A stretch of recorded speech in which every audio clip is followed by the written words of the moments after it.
Hey there, Craig Cottle, Director of Nature Reliance School. There's a first time for everything, isn't there? So, first time that I'm ever going to answer one of these videos where I was tagged. So, I was tagged by there's about 5 different people, so I don't know exactly who to give credit to for tagging me and wanting me to answer 8 questions on camera. So, I'm going to do that here for you. And I'm also not going to tag anybody specifically because it drives me crazy. But what I will do is I'll put this up in our Nature Reliance School community group on Facebook in hopes that anybody and everybody in that group would make their own video, because I love learning from other people. So first question, what was your favorite camping trip? I've had countless trips that I can say that are my favorites for different reasons. But if I were to talk about one, it would be my 2 30-day trips that I took when I was a young man in my early 20s and went into the woods with nothing but a knife. 2 different times, 30 days, back before the show alone was even a idea in anybody's head. Like a lot of young men that aspired to be woodsmen, I spent 30 days in the summertime by myself with nothing but a knife, long before cell phones and contact with humans.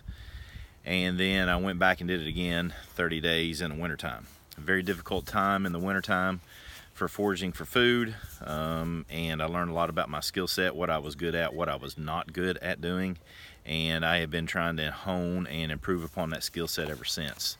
And that's part of the reason I'm here today as Nature Reliance School and writing books and all that good stuff. So very, very important time in my life, those 2 30-day sabbaticals. Also, I would include one trip that I went with my dad when I was a kid, and we went fishing on the Red River and went out with pack baskets, and I burned my shoes on the fire, and we slept on a piece of plastic, didn't really have any cover except maybe a sheet or something. It was ridiculous. And I froze my butt off, had to hike out barefooted, and basically it was one of the best times of my life. So yeah, I've had a lot of trips like that. So number 2, do I prefer solo or group camping? Without a doubt, I spend a fair amount of time out in the woods by myself, but I very rarely go out and spend the night out by myself anymore. I, without a doubt, prefer the company of others. I've grown very fond of our classes at Nature Reliance School, where I get to meet so many different new people and the way they view things and the way they've learned and the things that they can share with me. And obviously I enjoy sharing skills with people. So I'm very fond of camping with others, including my family, obviously. But the Nature Reliance School classes are something that give me an opportunity to just see so many different walks of life, because I teach, different areas of the country. So that would be my preference. My favorite knife, got it right here. That would be my LT Wright Genesis. LT's been making very good knives for a long time. When he first started making the Genesis, I picked one up, like one of the first that came out, and just have been utilizing the crap out of it ever since. Cannot complain about it. There's no reason to complain about it. It's been a great knife. And I was an ambassador for LT Wright knives long before he asked me to be an ambassador for LT Wright knives. So fantastic stuff. You should check them out. Where did I learn bushcraft? Great question.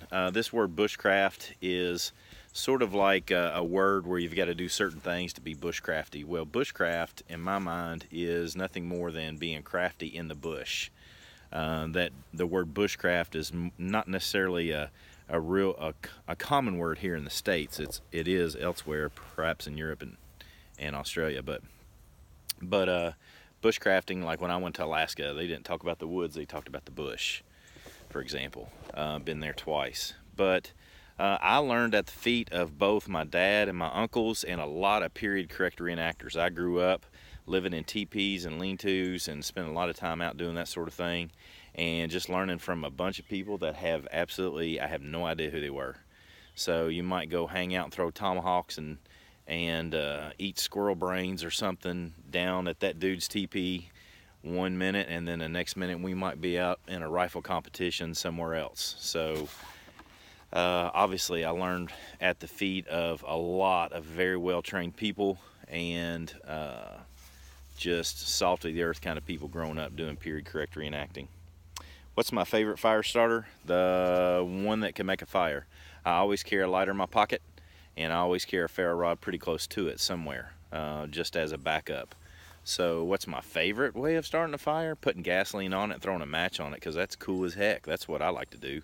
It makes fire fast, it gets a fire going, and it gets done what needs to be done. Obviously, bow drill fire making is fun, and the aspects of learning different woods and how to be useful with your knife and stuff of that nature, that building a bow drill fire is just an essential skill set in my opinion. So I enjoy it for that, for the learning process. But if I need a fire, I'm just going to put gasoline on it, throw a match to it.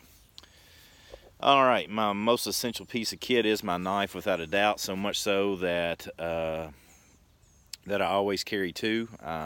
Carry a CRKT M21 folder with me every single place that I go in the world where it's legal to do so. And if I go outdoors, I'm going to have my LT Wright Genesis very close by. So that's what I consider my most essential piece of kit.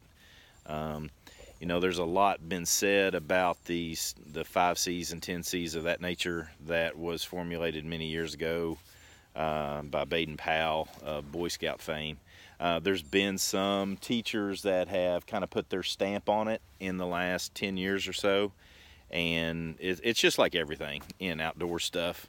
You know, you can't reinvent the wheel. There's some basics there, so absolutely a knife is the essential piece of kit for me, but you know, all the things that come along with it. One of the things that gets misplaced and misunderstood more often than not is some sort of pot.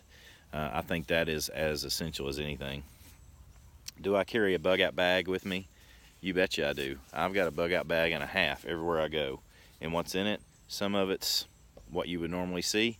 Some of it's none of your business. Alcohol, wood, or gas stove? Yes. I don't do alcohol stoves. I think that's a little bit more of a gimmick than anything. If I'm going to pack something, I'm going to pack something better than alcohol. But I mean, it's one of the things that comes out of this bushcraft movement that aggravates the piss out of me is this idea of MacGyvering everything, and you can make this and you make that. Well, I guess that's because you're a poor planner. I'm just never ascribed to that. I just seem to be a better planner in my mind, I think, than to have to MacGyver something out of nothing. But when I'm packing and going to carry something, I enjoy sitting around a campfire, Ranger TV, right? Can't get any better than that. But so I like a wood fire for that. But as far as fixing meals, I prefer white gas.